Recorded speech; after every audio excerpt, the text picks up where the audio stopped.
In a world where everyone and their brother has a podcast, one stands alone.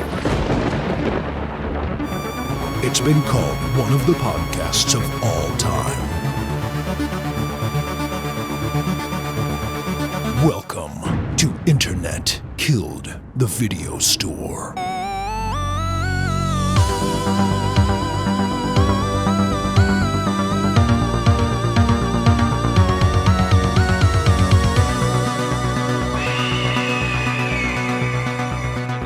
To do like a release on Halloween, but there's not really any horror movies I really want to talk about, so yeah, that kind of backfired. All the Halloweens are done, right? Yeah, no Halloween this year. No, dang. Evil Dead was kind of a bust. Scream was okay. Exorcist sucks. Dude, these are all remakes. Well, yeah, everything you're saying is like already been. There's supposedly this Argentinian movie called When Evil Lurks, but it hasn't come out in the U.S. yet, so I'm holding out hope that has something. But did you hear the new Green Day single that came out today, Ben? Are you being serious? Yeah, they dropped a new single, What? New album in January. No, dude, that sucks. I heard. What did you think? I haven't listened to it. The first comment I read was, "It sounds like an American Idiot B-side." So I don't know if that's the worst thing ever. No, considering like their other shit is worse. It depends what you're into. Yeah. I mean, yeah. So yeah, I talked to my sister later in the show, interview her about When We Were Young, and she said one of the only downsides was Green Day. Why is that? They got the headlining spot after Blink somehow at like 10 o'clock. What? And played like Bohemian Rhapsody from like a PA system in full before they even played, and like was doing the hey to just stretch every song out super long, and yeah, it just didn't seem like they like understood everyone was there for nostalgia, and they played all the American Idiot, all the newer stuff when people were wanting the Dookie and Nimrod, and that American Idiot stuff still is nostalgic at this point though. It almost is. Yeah, it's come around. It's 10 years old. I know what you're saying. Yeah. I would have wanted the same thing. Right. I wouldn't have minded American Idiot, but if they were to play like the trio and the newer shit from like the last like anything after American Idiot, I would have definitely questioned. Yeah. But I'm not surprised at that stupid long drawn out intro, and every time they play live, dude, he always has to scream hey and drag his songs out. He doesn't just play them front to back, or he's got to stop and talk to the crowd real quick or go, "Can I get an A-O?" It's like, dude, nobody's into it, but I think that since people give it back to him his whole life, he just runs with it. He doesn't know that people really don't like it that much. He needs more honest friends. Yeah. Yeah, he does, dude. He's got too many yes men. Yep. Did you listen to any of the new Blink, Ben? Yeah, man. What's the one song called? Is it Terrified? Oh, yeah, the one that Travis and Tom recorded for Boxcar. Oh, is that it? Yeah. I like that one a lot. Yeah, that one's tight.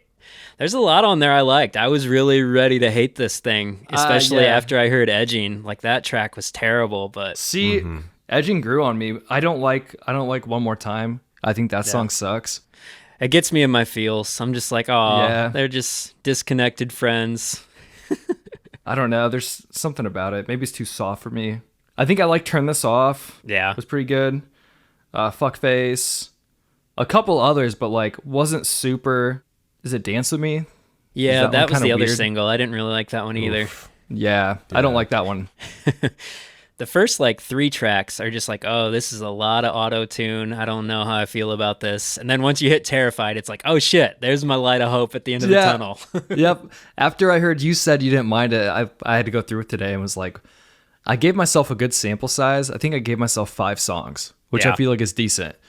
And like, just kind of like shaking my head at all 5. And then I went through it today. I started with Terrified. And I was like, okay, that's kind of sick. The guitar riff's pretty cool. The way it goes from the chorus to the verse is different. Yeah. Just a good song. My favorite from the record so far. I like that one. I like More Than You Know. Bad News is pretty good. Yeah, I think it cracks like my top 5 Blink records. It's up there with them. You don't like I was gonna say Enema. That's stupid. The self-titled though, do you? I I mean, it's all right. I'd say self-titled would be like 5. This would be 4. And then I'd go Take Off Your Pants and Jacket 3, Dude Ranch 2, Enema of the State 1. Did you like Cheshire Cat, Ryan? Their old stuff's just so sloppy. I can't go back and listen to Cheshire Cat or Buddha at all. So you think Dude Ranch is where it gets like good? I think it starts to get tightened up, and then when Travis comes in on Enema, it just gets so much better. Like, honestly, if you're counting the Mark, Tom, and Travis show, their live record, that's probably like first or second, honestly, because then you have Travis playing all their old stuff, and it sounds so much better than their old drummer. Yeah, that's true. A good recording. Scott, their old drummer, would just fucking blast beat everything. Yeah. Like everything was a fucking blast beat or just super fast. I don't know, guys. I liked a couple off the new Blink, but I don't think it's a bad record. Not like some of the other ones they've been putting out lately, like the stuff they did with Matt Skiba, and I don't know. It's hard for me to keep track, but there's at least 2 where I'm just like, this is unlistenable and kind of unrecognizable as the band they were. Yeah, so, there's like this definitely, I feel like, goes back to sort of like in between Take Off Your Pants and Jacket and the self-titled. Yeah, like that's kind of the area. I feel like it treads a lot of that ground, but like felt like it was leaning on production a lot of the time. Like there's so many just little drum fills and things with unnecessary like filtering on them and stuff like that. I don't know. Yeah, I think there were probably like 4 songs that I thought were like good, but it would probably be, I don't know, like 6th or 7th for me. I would still probably be more interested in listening to Cheshire Cat, as sloppy as it is. Yeah. What's your number 1, Max? Did we ask you this? I feel like we had this conversation back in March. We need like a stat guy to go back and make sure we're not going through the same shit. We talked about them a little bit during the draft, but it would either be, oh man, actually it's really hard because like Dude Ranch, Take Off Your Pants, Enema of the State, and the self-titled are like pretty neck and neck for me. All of those. Yeah. I think they all have really good songs on them. Yeah, it might be Take Off Your Pants and Jacket. That might be my number 1. That was when I got like really into that band. I mean, I was into them during like Dude Ranch and Enema of the State, but yeah. You're self-titled, Ben? No, I'm Enema of the State. And then self-titled. Okay, gotcha. I'm always going to be Enema of the State. I wasn't super into the self-titled album at first. My sister listened to it all the time. And then like I think maybe like a year or 2 later, I got pretty into it. It surpassed Take Off Your Pants and Jacket pretty fast. I feel like I didn't like the singles on Take Off Your Pants and Jacket. Like I don't like First Date. Yeah. It's just kind of cheesy. I like the other stuff. I don't like the singles. Okay, but that's I love those songs. Rock Show. Yeah. But I like the singles from Enema a fuck ton. Like I love Adam's song. I love What's My Age Again. I love All the Small Things. So I don't like the singles from Take Off Your Pants and Jacket for whatever reason. I think my favorite song on that record is Anthem Part 2. I read an interview That's a great with song. Yeah, that one's awesome. I read an interview with Mark talking about First Date and the Rock Show, and they had turned in Take Off Your Pants and Jacket as an album to their I think it was their manager at the time, and he's like, you guys need like a summer anthem. And Mark was like, I'm gonna write you the catchiest, stupidest fucking summer song I can in 10 minutes. And then he turned in the Rock Show. And that's awesome. Tom turned in First Date. Yeah. No, dude. Yeah. That's funny that those guys can crank that shit out if they need to. Right, yeah. I mean, it's kind of the way it goes. It's not that with bands. surprising, is it? No, like, it's just funny that like, I don't know. That seems to happen a lot where bands just push out their single and the stuff they're most well known for and the stuff they toil over like doesn't get any attention. I just think like this band, it's been funny to me for so long. Like, and I love them, but from the start, you know, it was like they're using that same chord progression quite a bit, aren't they? And you know which one I'm talking about. Anyone that's like a fan of this band knows which one I'm talking about. And I just picture them like being like, I need a chorus for this song. I'll have the usual, you know, like how does it go? Or they go to practice and they're like, guys, I got this fucking sick riff. Check this out. Boo doo doo doo doo doo doo doo doo. Travis is just sitting back there dead silent. It's the same fucking song. Is he fucking with me? What is this? You guys, dude. And honestly, I know that I think the last time we talked about them, I don't know if it was on the show or not, but I've been like, man, I'm so let down. Travis doesn't even sound like Travis anymore. He just sounds like anyone on the drums. But like, what the fuck are you supposed to do when those two guys just keep writing the same fucking song over and over? There's only so many things he can do. Yeah, it's true. But at least they admit it. They've said, yeah, we use the same 4 chords, but like, Right. Yeah. But the songs do sound like, I don't know, they're different. And it's because of Travis. It's from it's from going like quiet to loud. It's like the melodies and from the verse and the chorus that changes everything. It's not enough for me to be like, I need both of these songs, when it's like stuff that's super similar. And I guess that's like why this album didn't work for me. It just feels like retreads of, it's like, oh, they're doing Adam's song again for the 3rd time, What was the second time they did it? I don't know. Dang, I didn't know if you actually had something. I was really curious. I feel like there was something else because when I heard, that was the idea that came into my head when I heard it. I was like, man, what the fuck, round 3? But maybe I'm just being an asshole. I gotcha. Okay. I feel like the personality and like the sense of humor is what differentiates themselves. Like the fact that they don't take themselves so seriously is what makes me tolerate late Blink more than late Green Day. I would agree with that. Fair enough. And I like Green Day a lot more, but I think Blink's new stuff is better than Green Day's new stuff. Yeah. Even with Skiba, they had decent songs. And Green Day has not come out with like a lot of decent songs. Not more than like 3 in the last 10 years. Right. Wow, there's like a couple that hit the bad. radio that I'm like, holy shit, that's Green Day. It's a new song. That's okay. Yeah. So I was going to play this game with you guys since we've got the Blink reunion and Green Day continuing.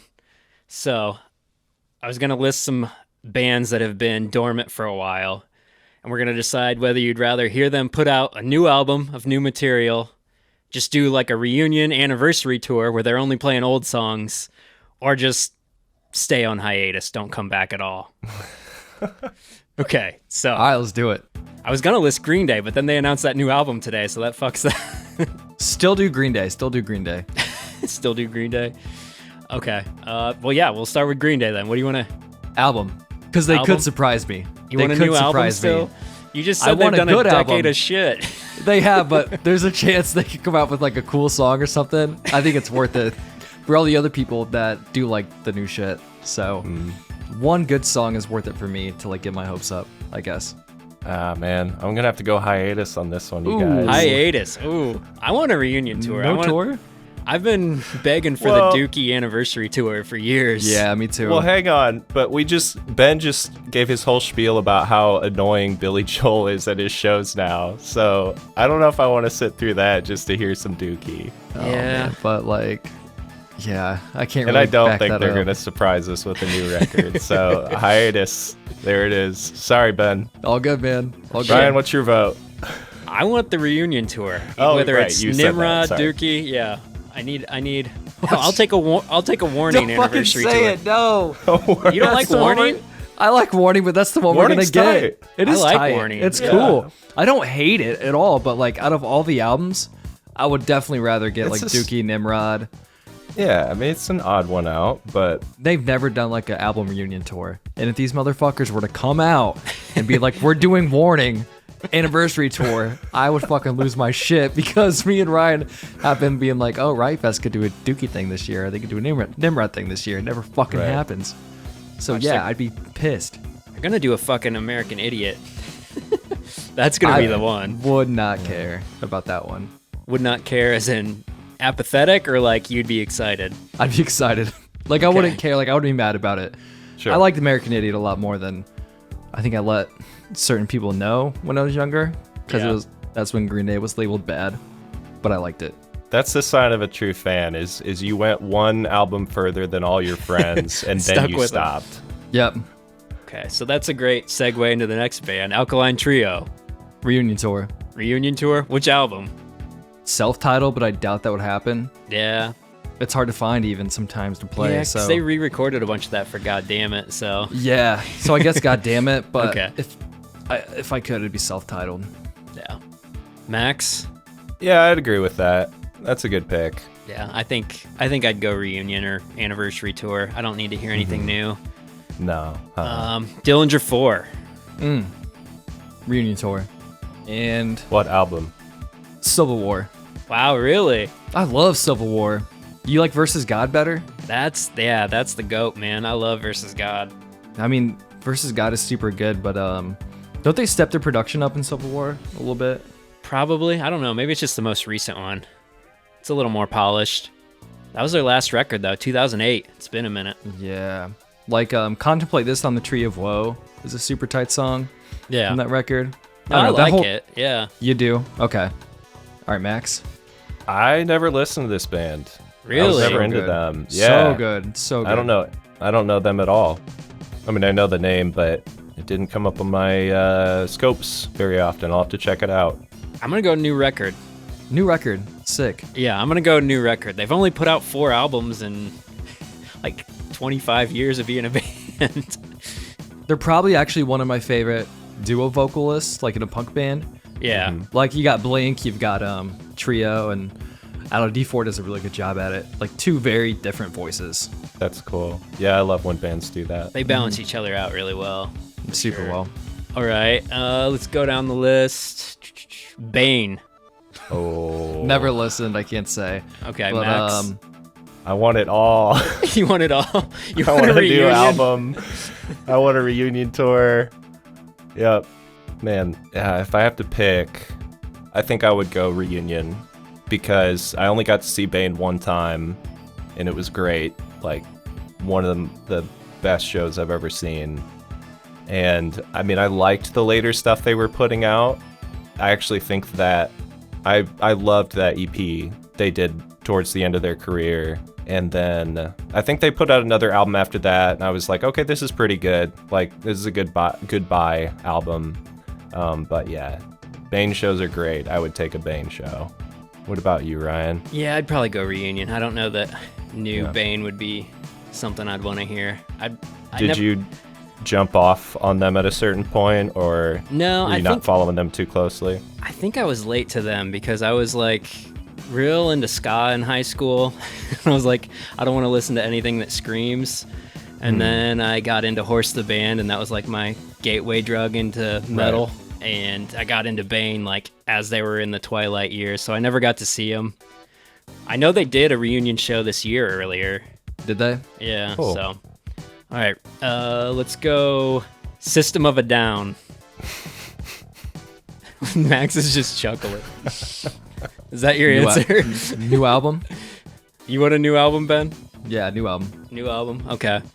Max. Sure. Yeah, that's cool. New I'm album? down with that. Like, I mean, I there's plenty of that band I could go listen to now that I haven't heard before.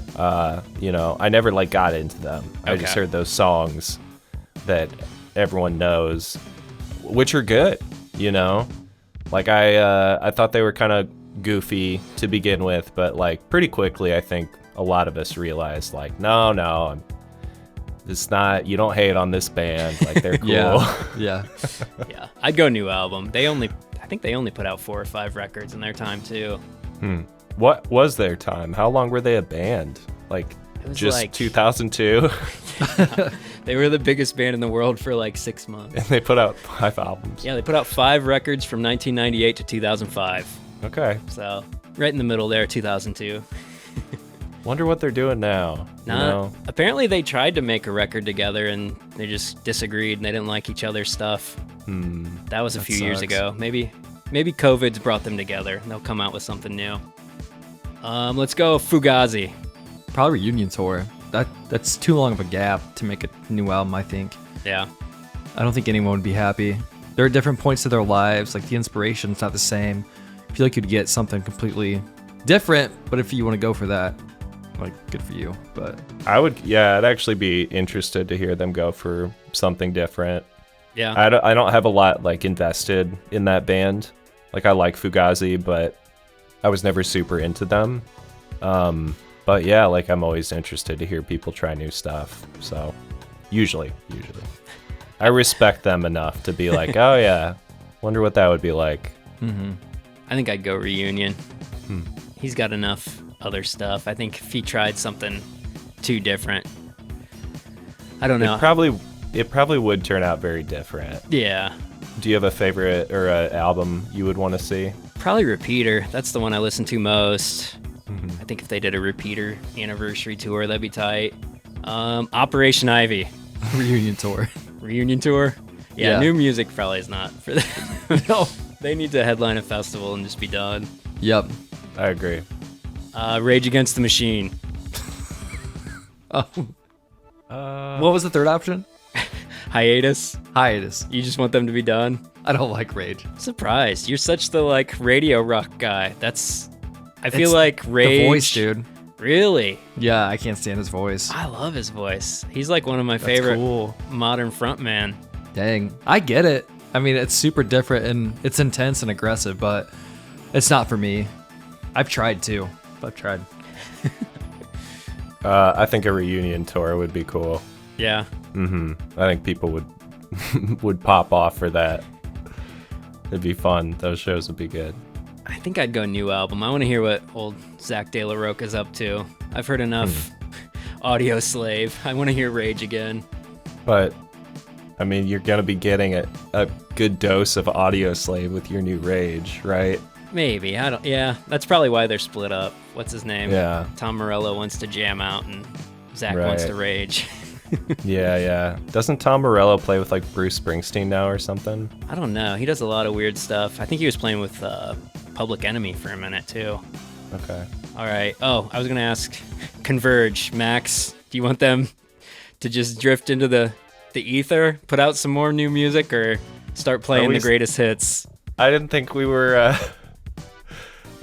calling it for Converge yet. I mean, but they did that Blood Moon album in 2021, but a straight Converge album they haven't done since 2017. I think they're on the brink. That's not that long. 6 years? Get out of here, dude.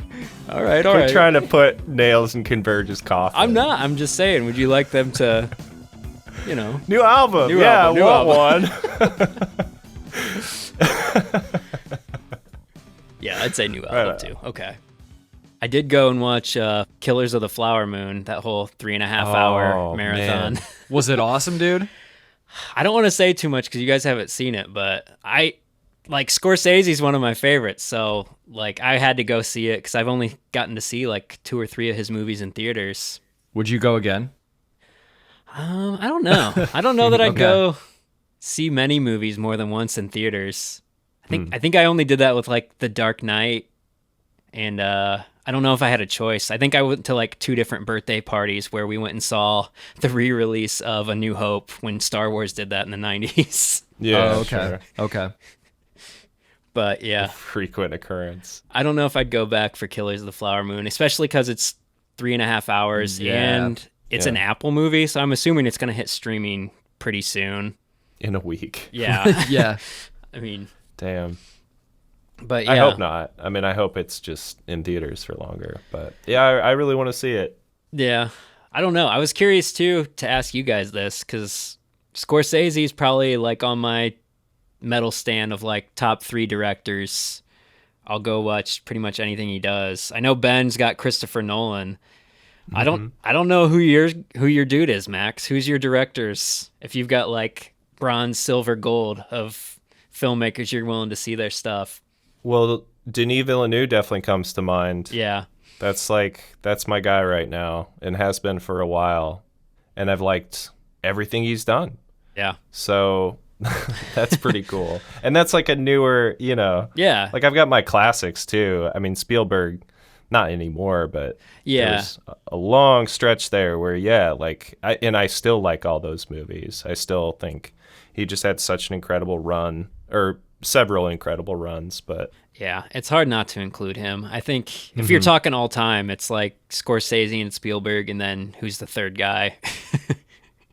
Denis Villeneuve. Yeah, Denis Villeneuve, Christopher Nolan.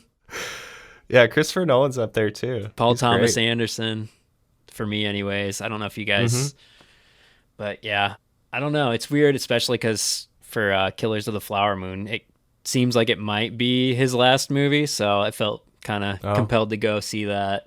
It's definitely, if it is, it's like one of the better last movies of these guys, because usually they drop off pretty hard. Right. I don't think he's really had too much of a slump. I'm surprised no one has said Tarantino during this conversation anywhere. I mean, I know that like people have cooled on him quite a bit. I have as well. His stuff has not aged well, man. It really hasn't. It's so true. Yeah. Especially his recent stuff. Like, I remember going to the theaters and being super stoked on Inglourious Bastards, but like, Right. Yeah, it is what it is, man. Like, I don't have any compulsion to go back and revisit that. I was pretty bored with Once Upon a Time in Hollywood, Hateful Eight. I mean, Inglourious Bastards it's now become like shorthand for an overly indulgent movie. Right. Wait, you guys don't like that movie? I mean, I I still like yeah, it. But what is it? Like, what is it that you're talking about that? It's just so slow and talky. It's like, I don't know. It just seems like that's where Tarantino starts to just love the sound of his own dialogue too much. Mm-hmm. But like, yeah, even like, I don't know. I'll go back and watch Jackie Brown, and I know a lot of people don't think of that as like one of his best movies, but I like that more than a lot of the recent stuff he's done. I think Django. It's more natural. Say, where's Django Django on your list then? Django's up there. I like Django. Is it? Cool. But yeah, it's not as stylish as some of the other stuff. Yeah. It's got more of a strict like narrative plot where it doesn't feel like you're just chugging along through some crazy long novel. Mm-hmm. Oh, do we still have the offer on the table to watch season 2 of Patriot for $50 each, Ben? Is that? Yeah. You texted us the other day. I didn't know if that was late night in the drink or that's on the table. I mean, you know what How they much say. was it? $50. He said It's he on would the pay us table. each to watch Patriot It's on season the 2. table. You know, drunk texts are sober thoughts. So I was already thinking it. It's just, I fucking love it so much. It pisses me off, you guys. I guess Max liked it. It just bummed me out about Ryan. I'm sorry. I let you down. Because- So you Oh, want him to man. watch? You think season 2 will change his mind? Yeah, that's what I was like, come on, bro. You got to. It'll redeem itself. I promise you. Maybe it won't, though, for you. But because a lot of people think season 1's better, but I think season 2 is a lot better. Yeah. It's the theme of the show that Max kind of got from it, just about like humanity, is kind of like magnified in season 2 Yeah. a lot. Yeah. Right on. Did you? What have you been watching, Ben? Are you still on Suits, or you got a new thing? Suits has been Let's check done. in. I watched American Made the other night. The Tom you guys Cruise see- movie? Fuck yeah. Drug Maverick. Yeah. Drug Maverick. That's great. That movie's all right. Yeah. I thought it was good, dude. I thought it was It's real good. interesting. Yeah. It was cool. I mean, not seeing Tom Cruise in I haven't watched a Tom Cruise movie in a minute besides Maverick, so I really like Tom Cruise, and I watched that. I thought it was pretty good because it was a Netflix movie too, right? No, I don't think so. I don't think so. Oh, was it not? I thought it was, and I think that's honestly why I was even more surprised with how good it was. Yeah. You know what I mean? I thought it was for some reason. I didn't see any advertisements for it. That's why I thought Yeah, I it totally was know just what you Netflix's. mean. No, that's my expectations are really tampered for this. I don't know anything about Five Nights at Freddy's, but the fact that it's coming out on Peacock the same day as it's coming in theaters and it's PG-13, I'm like, that can't be good for a horror movie. Oh, what? Yeah. That Okay. sucks. So, Man, the game is like legitimately freaky. So is it? Yeah. yeah, it really is. I mean, it's mostly just like, I don't know, jump scares and stuff, but Yeah. I saw the they make weird it work. Nic Cage ripoff version. Is that Willy's Wonderland? Did you see that? No. They Was that a basically, like, game or a movie or what? It was a movie. They basically jumped to make the movie because it took so long for Five Nights at Freddy's movie to get made. So it's the same premise. Like, he's locked in a like Chuck E. Cheese like place with killer animatronics, but it's rated R and Nic Cage is in it. So those are bonus points in my book. Probably better than, yeah. Oh wait, yeah. Now that I'm remembering, I don't think Nic Cage talks in that movie either. Like, I don't think he has a line of dialogue. What?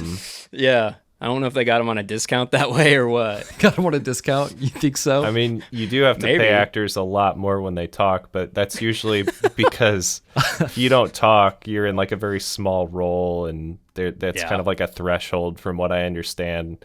I don't know how it would work if it's the star of the film. They probably still get paid pretty well. Say Keanu Reeves. How much you get paid a word? Yeah, He he still doesn't probably gets care paid a about lot. money, dude. Yeah, he doesn't. He probably was like, I'm gonna donate these words to the FX department. He's a good dude. Oh, I don't need these words. They need these words. Yeah.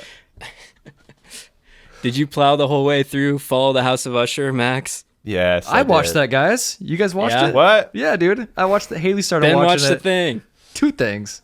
I mean, I thought American Made was brand new, but I think because like it popped up on 7 Netflix years old. menu. Yeah, Dude. it's so old. Because it popped up on Netflix, I was like, let's check this new release out. And I just Googled it Newest a suits. second ago and saw it was 2017. I feel like a fool.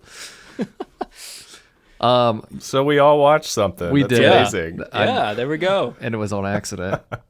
And it's Halloween, and it was like a spooky thing. That happens every time with Netflix. Like, we don't talk about Yeah, Netflix, but it's right. just like the thing there, so we all Yeah. watch it. Yep. Right. Yeah, it's like Fight Club. So what'd you think, Ben? You probably haven't watched any of Mike Flanagan's other shows? No. Haunting a Hill House, Midnight Mass. No. It was all over the place. I didn't know what to think. I came into it just really fucking confused, thinking it was kind of corny at first. And then I kept watching it. And since I didn't watch it front to back, I did not like it. Because I just kept asking. Oh, where'd you come in on it? I came in from the beginning, but Haley kept watching it when I wasn't home. And I'd come back. Oh. And we're in like episode 3. And I'm like watching these people get acid poured on them in a nightclub. And I'm like, what the fuck is this? This is stupid. Like, this doesn't make any sense. And I'd ask questions. She wouldn't explain it to me because she hates when I do that. But, so yeah, I got to watch it front to back. I don't know. I kind of felt like that. Even watching it. And you watched it front to back? I watched it front to back, and it kind of felt like someone was watching parts of it without me. And then I was like, what? Yeah. No, I liked it. It's a bit rushed. I feel like some of the characters, you just don't get to spend much time with them at all. Yeah. And it's just super, like, from the top, you know how the whole thing is going to play out. I didn't need, like, the tonnage of monologues in the finale that it gives Yeah. you. It was kind of like, seemed like Mike Flanagan was doing an exercise in restraint because there had been so few monologues in the show. That's usually the thing that people really get on him for. And then he just kind of, I don't know, he couldn't keep it together in the end. He's just like, I gotta get some monos in here. Some monos. The lemon speech did it for me. I had to take a break. I wasn't sure I was going to finish it after that. What episode was that? That might have been like 2 or 3 where he just talks about the Oof. Lempire, and it was too much. Oh, so you didn't like it that much then? I did. I came did around you? to it. I did. Again, I guess it was just like when it took itself too seriously, I kind of lost interest in the beginning. And when it kind of just became like a dark comedy in the middle and watching all these guys just get tortured in different ways, I thought it was funny there, but Yeah. I wouldn't say it's his best, but it was fine. Watching Yeah. the dude get killed behind the brick wall was kind of sick. The kills are great. Yeah. Like, building him into the fucking building. I thought that was a cool scene. Yeah. It felt like I was watching a good, like, well, I've never seen these movies, but I imagine they're bad, like a Final Destination type thing. Yeah. Yeah, because, I mean, it's like you go into that for just funny kills, right? And that's Right. pretty much what this was doing. I could have just used, I think, a little more tonal consistency in that category. If it had just stuck with that, I think I would have liked it more. But then it tries to get really earnest and self-serious and stares straight into the camera and recites Edgar Allan Poe poems. Is that why the Raven Yeah. was there at one point? Yeah. All Okay. of the stories are based on Edgar Allan Poe stories. Like every episode is a different Poe story. Oh, that's kind of not as cool, actually. Why? I don't know. That feels like kind of like what you said, like self-indulgent. They're I don't know. It got a little too serious, or like taking itself way too serious at the end again. Yeah. Especially like shoehorning in the whole algorithm and AI angle, which didn't really need to be there. You already had the pharmaceuticals. You don't need to get every Oh, they did that. That sucks easy too. political win. I wish they would have just stuck with the pharmaceuticals. Yeah. There's enough to do right there.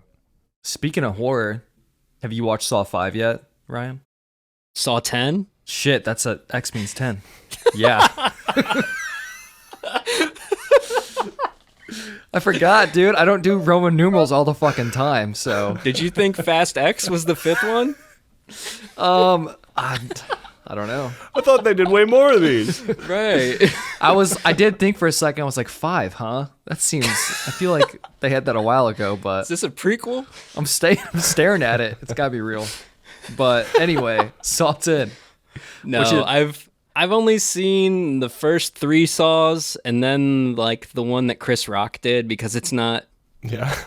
canon with the rest of them. Yeah. And I had to see Chris Rock make a Saw movie because that Right. just sounded awesome. I mean, I liked him a lot. I thought they were cool. How many have you seen? Have you seen all 5? No, I saw the first.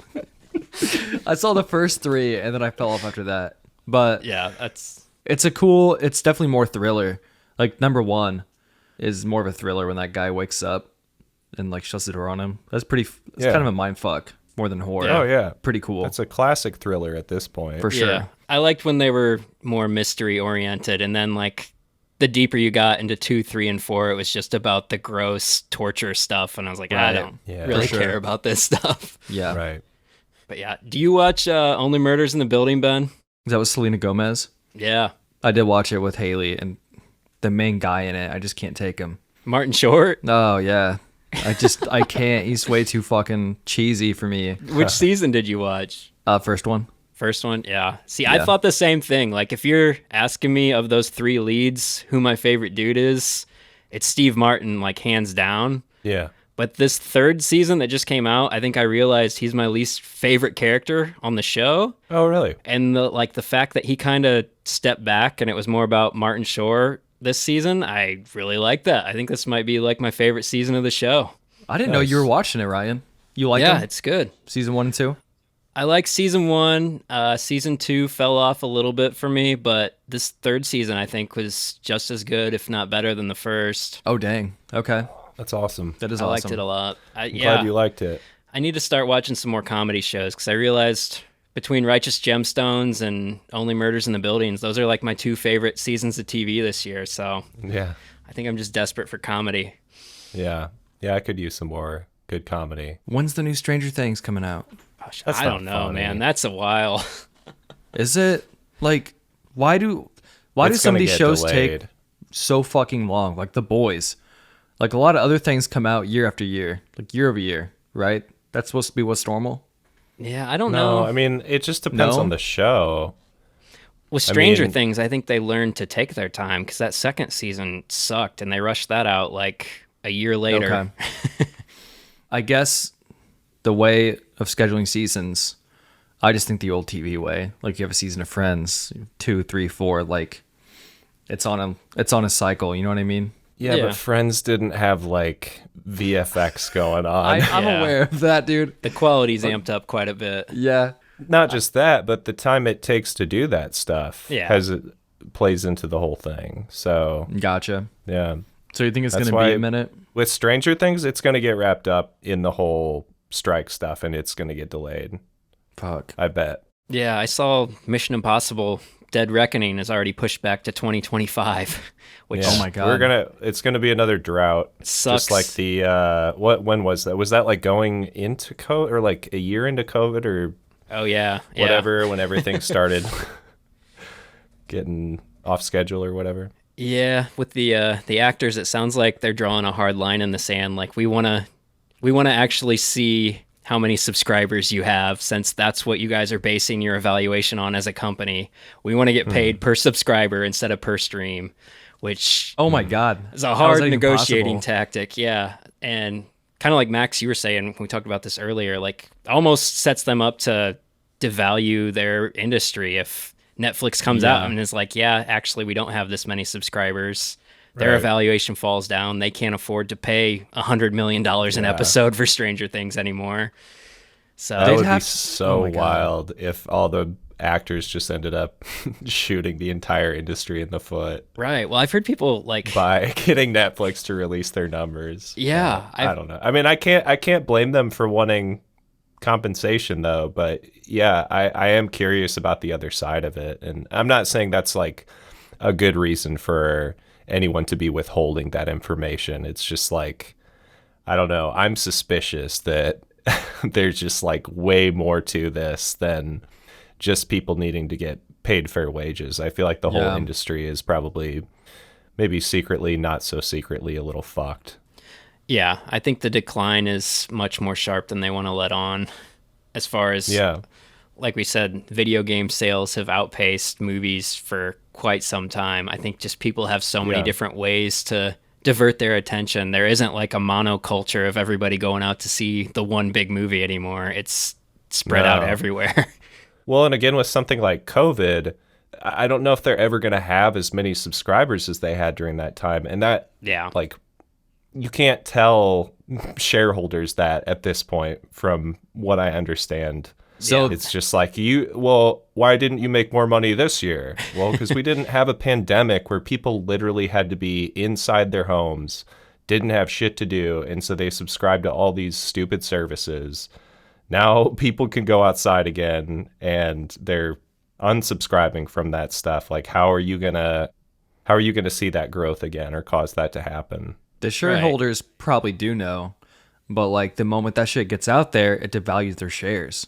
Yeah, exactly. And there's so many more streaming platforms now. It's not like everybody's just choosing Netflix or Hulu. Like, you've got Paramount Plus, you've got Tubi, you've got all this stuff, and now they're getting ads in there too. Like, dude, how would they pay per subscriber? It'd have to be like 1,000th of a penny per subscriber.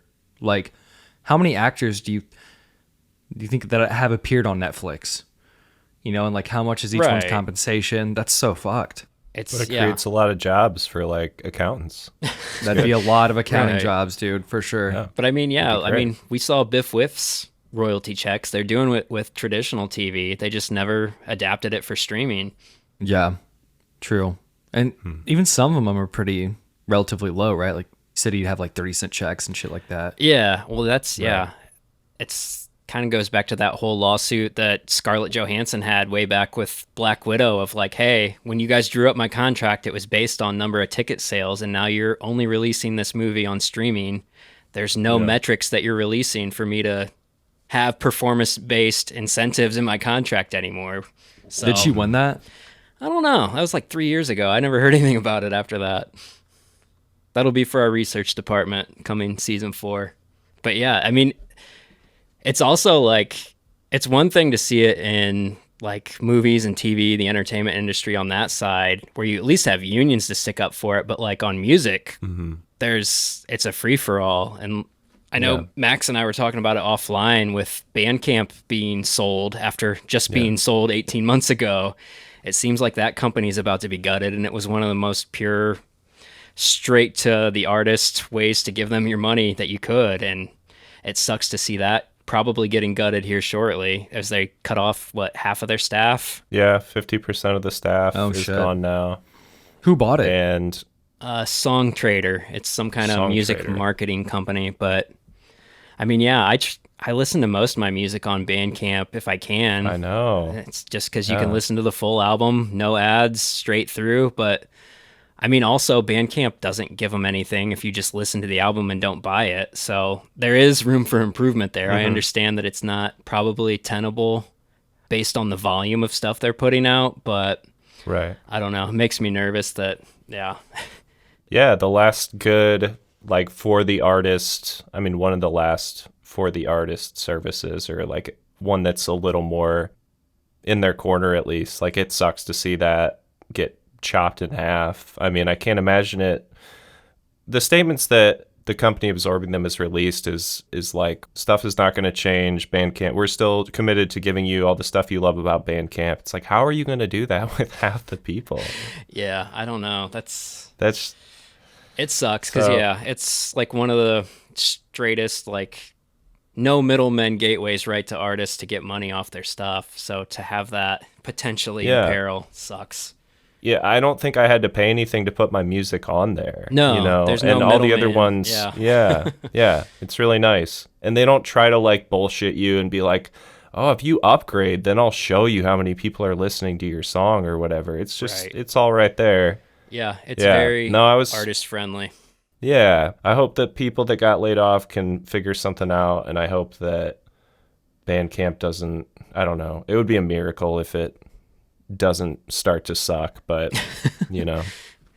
Maybe we'll get somebody to make like a Blue Sky or like a rip-off version of Bandcamp that got laid off the same way that the people did with a Twitter rip-off. Yeah. You know, another thing, this is like small potatoes, but you get to like customize your page on Bandcamp. Yeah. You know, you get to like change the colors and stuff. Reminds me of MySpace. For you sure. know, back when you could make like Yoda your background and your profile picture. Yeah. So there's, I don't know, it kind of makes me sad that whole era is just gone now. Right. You know? Well, just user content as opposed to branded and sponsored content. Yeah. We'll give you a tiny little square to put your thing, and then we're going to put all of our, surround it with all of our bullshit. Yeah. I tried Threads, old Zuckerberg's answer to Twitter. And it sucks. There's so many ads. Like, I just want to follow the people I want to follow. This is terrible. There would be nobody using this app if it wasn't just built out of spite to destroy Elon Musk. All right, so we're about to wrap up season 3. I think we're going to do a readers poll through our Spotify here. So if you have any suggestions, topics, stuff you liked about the show this year, stuff you want to hear more of, less of, guests, return guests, don't invite back guests, anything, go ahead and fill that out. Is there like a host review section in the poll? There should be, yeah. It's just open-ended. Spotify has this new thing where you can submit your feedback for an episode. So we're going to drop that on this episode. So go ahead and give us all your terrible thoughts about us. Hell yeah. Or Please save do them for the that. airing of grievances. We'll do that. That's the mean-spirited one. This one can be positive. Yeah. Hopefully. So we'll get one for Please this be and positive. 15,000 for airing of grievances. Save the funny stuff for airing of grievances. Yeah. And be dead serious about the poll. Yeah, so I guess recommendations. You got any Halloween-themed content you've been consuming? All right, Ben, what do you got? What are you recommending? Can't say American Made. That was what I planned on recommending. You can say What's it your- if you liked what's it. your No, favorite I can't, scary- dude. What's your favorite spooky movie, Ben? Harry Potter. One that actually fucked me up was The Ring, for sure. Oh, okay. Yeah, we already talked yeah. about The Ring. You got to do a new one. We're in reruns. All right, I'm going to shoot. recommend Saw 5 With an X, right? with an X, dude. Saw 5X. I, after the mild disappointment of House of Usher, I went back and started watching Midnight Mass again, Yeah. and it's still great. I already know all the secrets, but it's still fun to watch. That's pretty cool, you know? Yeah, Ben, you should watch that. Yeah, you What? should. Everyone It's- should watch that. The Fall of the House of Usher guy, but his like best miniseries. And it Okay. doesn't have anything to do with Edgar Allan Poe. Yeah. Okay, sick. I'll watch that. Cool. Yeah. It's like my favorite horror show. It's so great. Mine, I'm going to go with Idle Hands. It's a 90s movie with Devon Sawa. It's about it's a stoner comedy horror movie where this guy's hand gets possessed by the devil, ends up chopping it off, and it goes all crazy all over the place. But Oh, fuck. Nice. That's cool. it's tight. It's really good. Jessica Alba's in it. She's great. Seth Green. I don't know why I laughed so hard else? at that. Sorry. Oh, The Offspring. The Offspring play a concert in it, and Tom DeLonge is a drive-through delivery guy. So lots of big Nice. names. Nice, dude. Yeah, I guess that's it. Cool. Happy Halloween.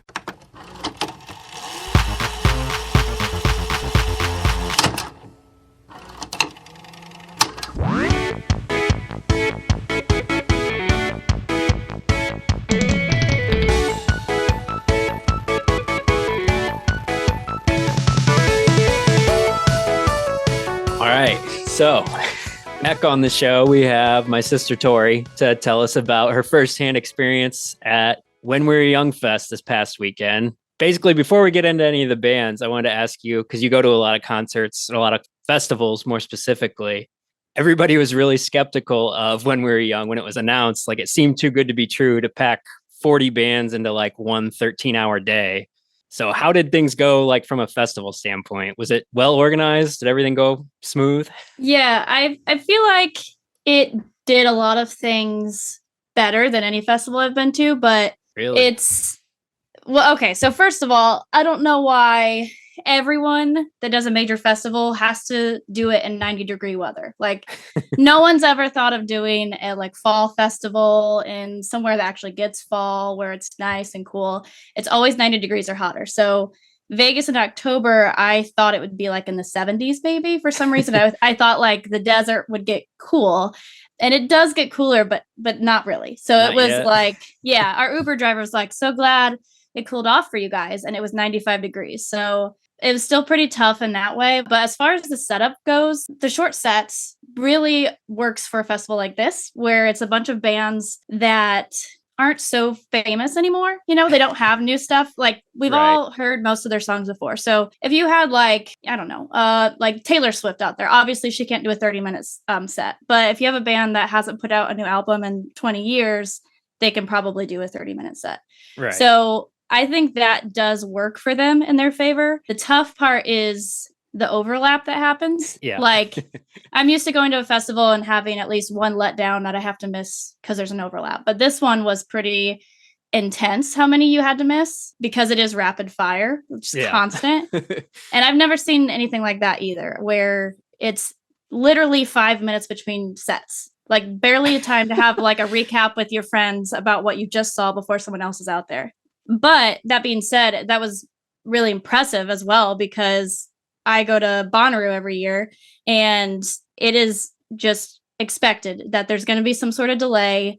They've messed up the sound, and even though there's already built-in hour between sets, it's going to be more like 2 hours between sets. Right. You have the domino effect of like one band's Yeah. 20 minutes late and then it just keeps going. That always happens. No, and so one thing they did that seems like groundbreaking is they had a rotating stage. Have you seen that? No, I haven't seen images of it. So it's 4 stages, Yeah. right? 4 this year. Last year, I guess they had 5, but they narrowed it down to 4 this year. Yeah. Okay. So you got the 2 main ones and then the side stages, which has like the 20, 30-minute sets. Yeah, and technically the main stage is just one stage. It's like how Warped Tour used to split the big stage in half. It's just one stage, but Gotcha. it's 2 stages. And each of the stages, I didn't get a good look at the main stage because I couldn't get that close to it, but Yeah. I know the side stages, they had this rotating device in the middle of the stage. So when one band finishes, they just flip it around and the other band's already set up. So that's how they're able to go like so fast, Wow. which is pretty cool actually. So they have that down better than any festival I've ever seen. That's tight. So how many bands did you get to see? I made a list so I wouldn't forget. I saw about 14 of them. Okay. That's pretty good. Yeah. It's pretty good. I did go in with the mindset of what I have with my other festivals of like, I'm going to go to the ones I want to see the most. And then I found out once I was there, no, I'm not. I'm kind of just stuck at a stage because Yeah. you can't go from stage to stage quickly at all because it's Yeah. so packed in there. So I missed several that I wanted to see, but it ended up being okay. I wasn't too devastated. Gotcha. So was Blink like the main selling point for you? Is that what got your ticket? Actually, unfortunately, Joyce Manor was, and I didn't Oh. get to see him. So Yeah. Well, yeah, I was going to say some of the like up and coming bands that were on the bill, like AJJ, we interviewed, they were stoked about it. They played like at the same time as Blink. So I'm sure that stage was barren. yeah, it was really unfortunate. The 2 main ones that got me to go was one, I didn't get tickets to Blink for their reunion tour because, Ticketmaster screwed Yeah. everybody. And then we're like, it's okay, we'll go to When We Were Young. And my second pull was Joyce Manor, and they scheduled Joyce Manor in the smack dab middle of Blink. So Yeah. yeah. So we at first we were like, yeah, we might pop over like mid set from Blink, and then once we were like in the crowd, it was like, no way. It's a safety concern to even try, so we didn't. But I also was looking forward to Green Day because the Green Day was another one I had never seen from that Yeah. era, so they were up there too. But yeah, it was definitely Blink and Joyce Manor that got me there. Were there any like heartbreaks of like, oh man, I was really hoping Sum 41 would have held up better than this, or Michelle Branch still brought it? No, I was really surprised by that as well. And now I'm curious if there's some sort of unspoken knowledge that everyone's like lip syncing. Everyone sounded so good. Yeah. Everyone that I saw sounded really, really good. which is wild because so many of those punk acts are known for their kind of like high pitched and raspy voices that you wouldn't think age well. Tom sounded good. Tom probably struggles the most of all of them, but Yeah. he's better. I saw them when they reunited after Travis's accident, and he sounded worse then, I think. I think they've worked through some things. So they had the new record come out the Friday before this festival. Obviously, they're going to play a lot off of it. Did you listen to it before you went to the concert, or did you want this to be your first exposure to it, seeing it live? Oh, no. I definitely listened to it before. Got a pregame. Interesting choice. They didn't play When We Were Young at When We Were Young. That's weird. Yeah. I kind of thought they wrote it for that, to be honest. Right. Let's see. They did play Edging. They played More Than You Know and the Olay song Dance With Me. Oh, yeah. So they played like about 4, and they were all pretty good. Like even the ones that I'm not a fan of, they're still fun to watch. I just really enjoy Blink. I've always really liked Blink. I think they're fun to watch. I don't know. It's something about, they're so stupid, but they're just like, they really do seem like friends. And that's why it's so like fun to watch. I feel like a lot of bands, you can watch them play and you're like, these people hate each other and this is a job and they don't want to be here. But these guys really are just screwing around, and that's fun. So new stuff isn't necessarily groundbreaking, but it's still enjoyable. So yeah, I was surprised how little I hated it. I thought it was really good. I was surprised that you liked it too. I know that you've not been a big fan of their newer stuff, but yeah, I think it's the best they've done in a long time. So I was pleasantly surprised. I don't know if they're playing like 4D chess or what, but I think releasing your worst song as the first single really lowered the expectations for me. I have a theory that they released that song and then restructured their entire album because of the backlash, because Edging came out like a year. I don't know if it was a year, but it felt like a really long time. It was last year. Before anything else. I think they restructured it. I was thinking that, or maybe they're like, well, we should do something besides just announce we're going to play a concert a year from now. Let's put out a song and just like rush this thing out in like 20 minutes. That was their worst song, I think. And I think a lot of people agree with that. And I think I'm glad with where the album ended up. That one really sounded a lot to me like the Skiba era. So I was disappointed and thinking we were just kind of get more of that. Yeah. But they turned it around. So how was Green Day? I know you hadn't seen them before. Yeah. They got to close out the night. I was kind of surprised. You think they big time Blink? I really wanted Ben here for this one because I need him. I need his insight. So Green Day, for me, I'm way more familiar with the old stuff because of you. Like, I remember you listening to the old stuff. Dad even listened to the old stuff. Right. But once they released American Idiot, I don't even think I've ever listened to that album in full. It was just kind of what played on music videos and on the radio. And I didn't even know they were still releasing stuff. So newer Green Day, I didn't know. And they did a pop-up show the night before when we were young. And they played, all they played was Dookie front to back. That was the show to be at. I know. So that was that for the anniversary of Dookie. And I was really, really hoping we'd get more of that for us, but we didn't. Yeah. But yeah, Green Day is very interesting to me because I don't know anyone who really likes them. And I don't mean that like hates them. It's just that everyone I know is pretty indifferent. Yeah. And I don't know if it's because I'm at a weird, like if my age group is at a weird time where they'd lost the momentum from original Green Day, and we also weren't really into the American Idiot Green Day. Yeah. But for whatever reason, I've got a set of friends with me that were there. We covered probably about a decade as far as our ages go. And everyone was kind of like, yeah, let's leave early. Like they didn't want to see it. And I'm not even a big Green Day fan. I like their old stuff, but I was the one out there defending them, fighting for us to stay. I was like, guys, we have to do it, right? And they're all like, Green Day. No, we don't. And then unfortunately, I'm fighting so hard to defend these guys. I'm playing their music beforehand. Like, remember this one? This one's good. Remember this? Getting them excited. And then by the time Green Day comes out, this wasn't just us. This was everyone. I've read about it online too. Everyone's like, we were dead. Like, this is targeted at older people. Yeah. And we've been out in the desert heat for 10 hours at least on our feet. There's like no proper seating. So we're over it. Yeah. And so I'm like, guys, just give me one song. Please stay for one song at Green Day so I can say I've seen them. And Green Day has the audacity to come out and, well, no, they don't come out. They use their set time to press play, and they play Bohemian Rhapsody in its entirety.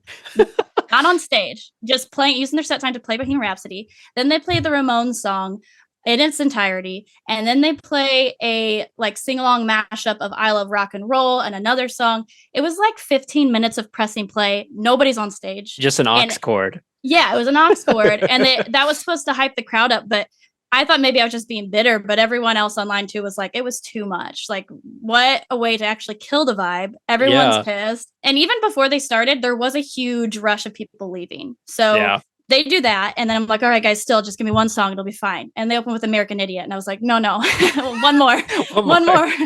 And then they played that really long, the Jesus Suburbia one. Oh yeah.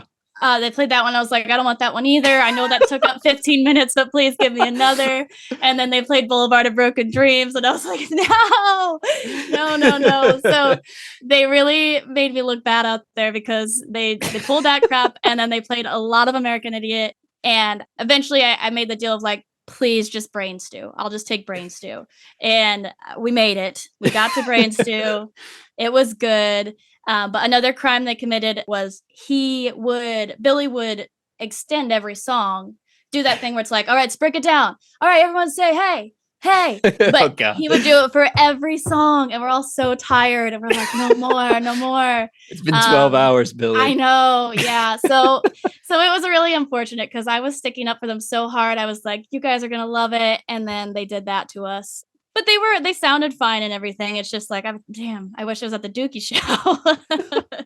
That's great. So they had a playlist like introing them longer than Joyce Manor probably played on the side stage.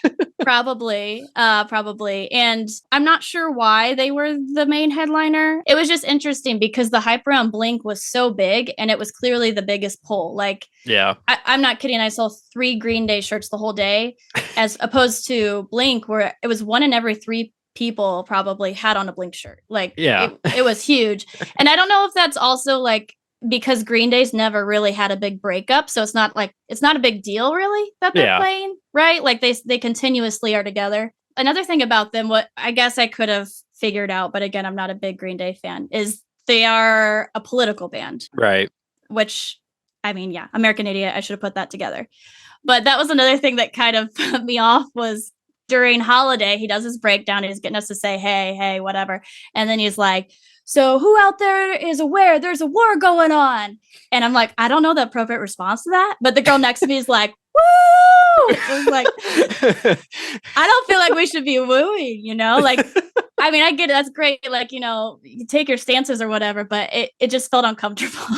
Yeah. So it was a huge difference going from the dick jokes with Blink and just completely lighthearted fun to like political stuff with Green Day. Yeah. So that was a big switch up. That was a little odd. Yeah. And you'd think Green Day, I guess they had the big anti-Bush American Idiot stuff. They never really took a big stance during the Trump presidency. They just keep putting out crappy songs. That was one of the t-shirts I saw of theirs was they had the Nimrod with Trump on it. So they did the Nimrod re-release of the shirt with Trump, but that was about it. That's their big political statement. Yeah, so they threw me off. They did just fine, but way too many hey-ohs for me. Way too much pressing play. I don't know. It was a bummer, but it was okay. Was there anything else from the festival you remember that stood out to you? It was good. You'd do it again? I would not. You would not? It was good, though, you said. They do a lot of stuff good.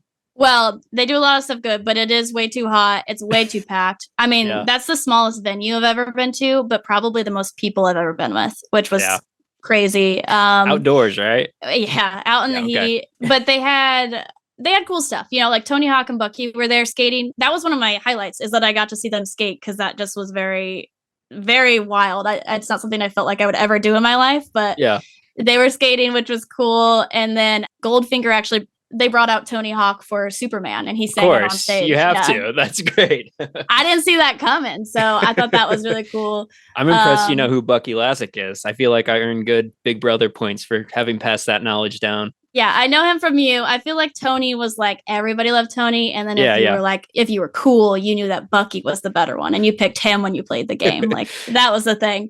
That was another big change and good thing of this Warped Tour 2.0 is they're forced to give you water now. Back in the day, you were only given like monsters to survive on. So that was good. That's good. Free water's good. I also had to give a shout out to the crowd. I forgot to mention them. It was like one of the nicest crowds I've ever been in, which was unexpected.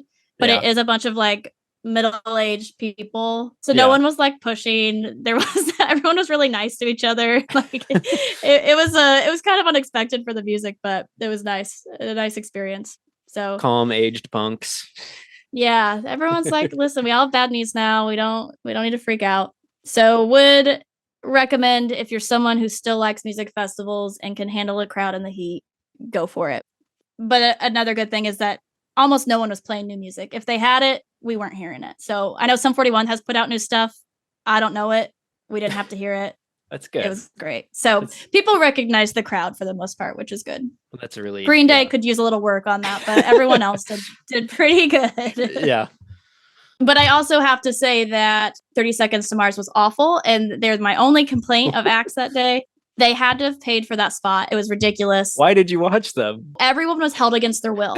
They placed them right after Good Charlotte and then right before The Offspring, Blink, and Green Day. So if you wanted a spot, you had to sit through 30 Seconds to Mars. Yeah.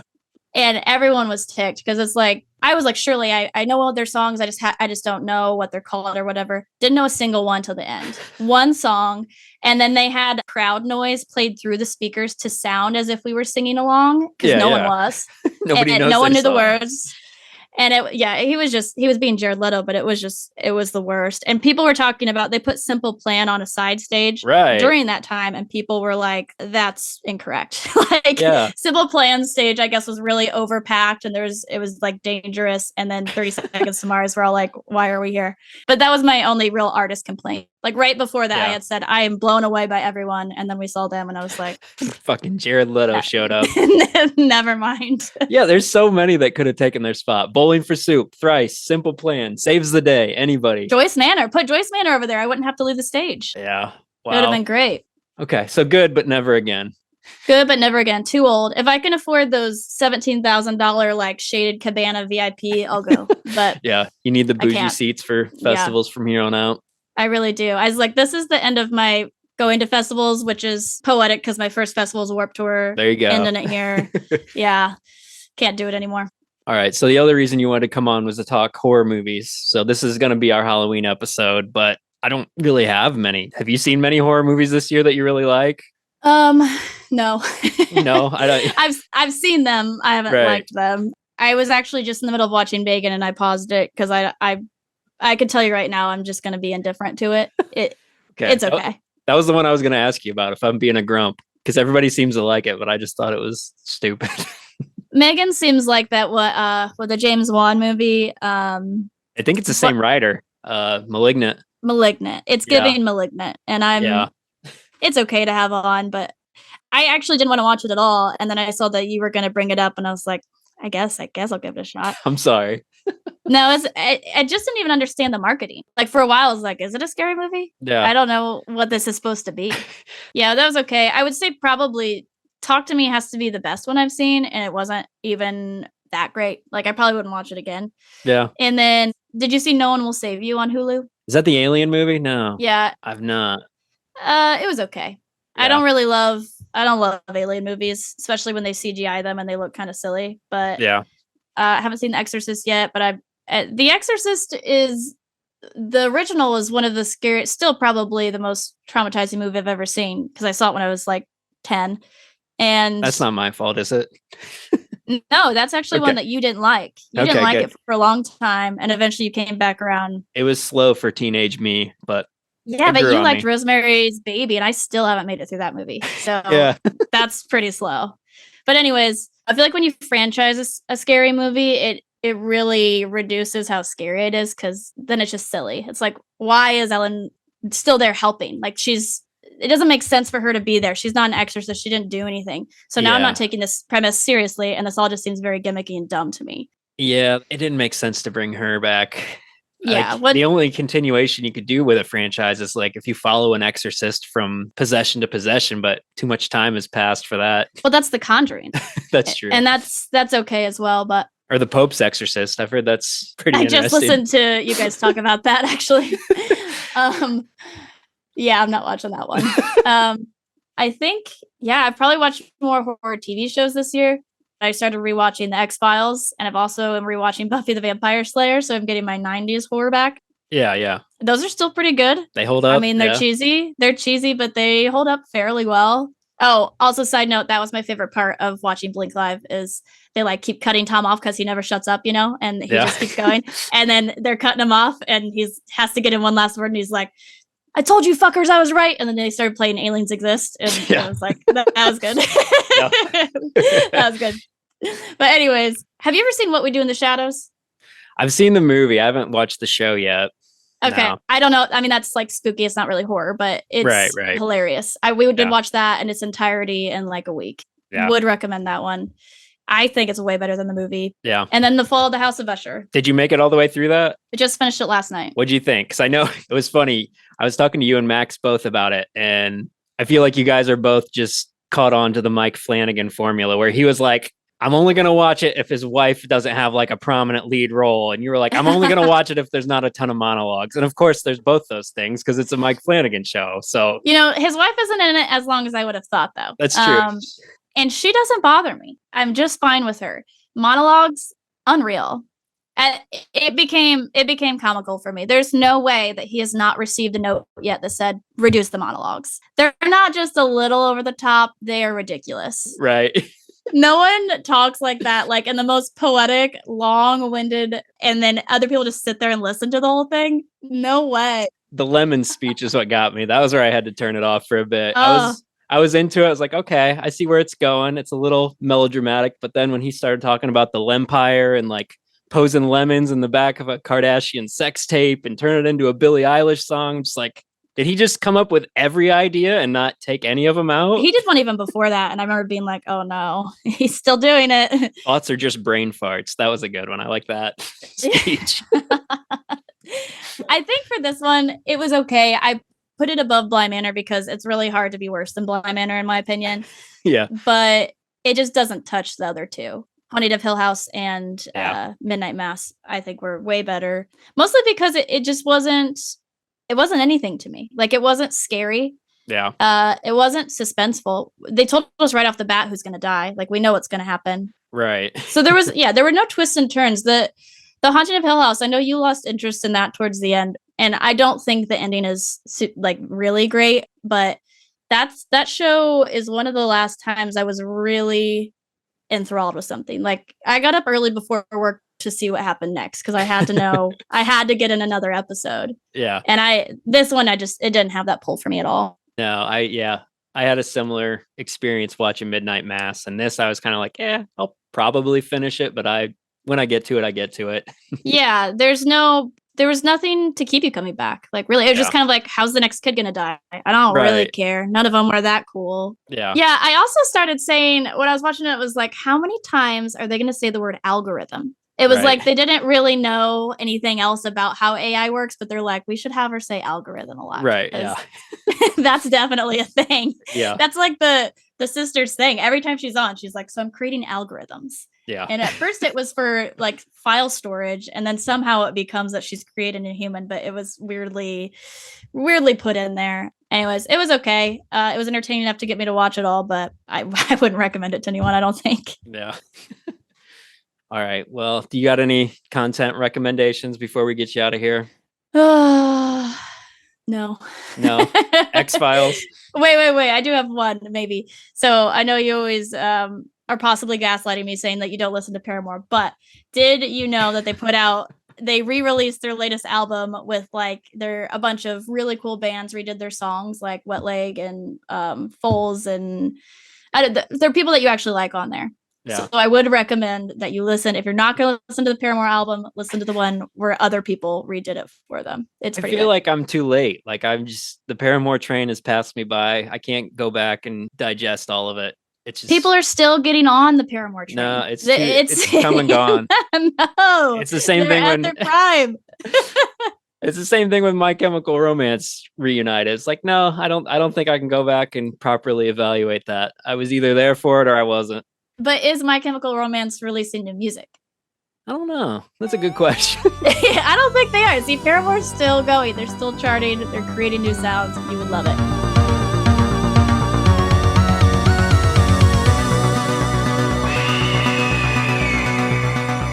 For more, visit internetkilledthevideostore.com.